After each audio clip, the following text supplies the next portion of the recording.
To my channel. పక్కింటి వాళ్ళు ఉంటారు కదా, గోంగూర ఇస్తే ఒకలా అంటారు, ఇవ్వకుంటే ఒకలా ఉంటారు. ఇదంతా ఇప్పుడు ఎందుకు చెప్తున్నారని అనుకుంటున్నారా? చెప్తాను.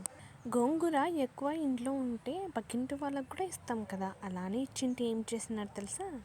ఒకరోజు ఒక కోడలు వచ్చి తీసుకుపోయింది మా ఇంటి పక్కన వాళ్ళ కోడలు వచ్చి ఏం చెప్పింది తెలుసా? గోంగూర వేస్ట్ కాబట్టి ఇచ్చిందని చెప్తున్నారు. మాకేం దూలనా వాళ్ళకి ఇవ్వడానికి? మా పక్కింటి వాళ్ళు కాబట్టి ఇచ్చినాను కదా. గోంగూర వేస్ట్ కాబట్టి ఇచ్చినారు, మునక్కాయలు రేట్ కాబట్టి ఇవ్వలేదని అనిందంట వాళ్ళ. మునక్కాయలు ఎక్కడున్నాయో ఈ వీడియోలోనే చూడండి. మునక్కాయల చెట్టుకి పూత ఒక్కటే పూస్తుందండి, కాయలు లేవు. మీరే చూడండి, ఒక్క మునక్కాయలా ఉందా? వాళ్ళకి ఇస్తే ఒక రకం, ఇవ్వకుంటే ఒక రకం. ఏం చేస్తాం? ఇవ్వకుండా ఉండడమే బెస్ట్. నా వీడియోలు చూస్తున్నారు కానీ లైక్ చేయట్లేదు, సబ్స్క్రైబ్ చేయట్లేదు. మీరు సబ్స్క్రైబ్ చేసుకుంటేనే కదా మాకు కూడా ధైర్యంగా ఉంటుంది. అందుకే సబ్స్క్రైబ్ చేసుకోండి. బాయ్.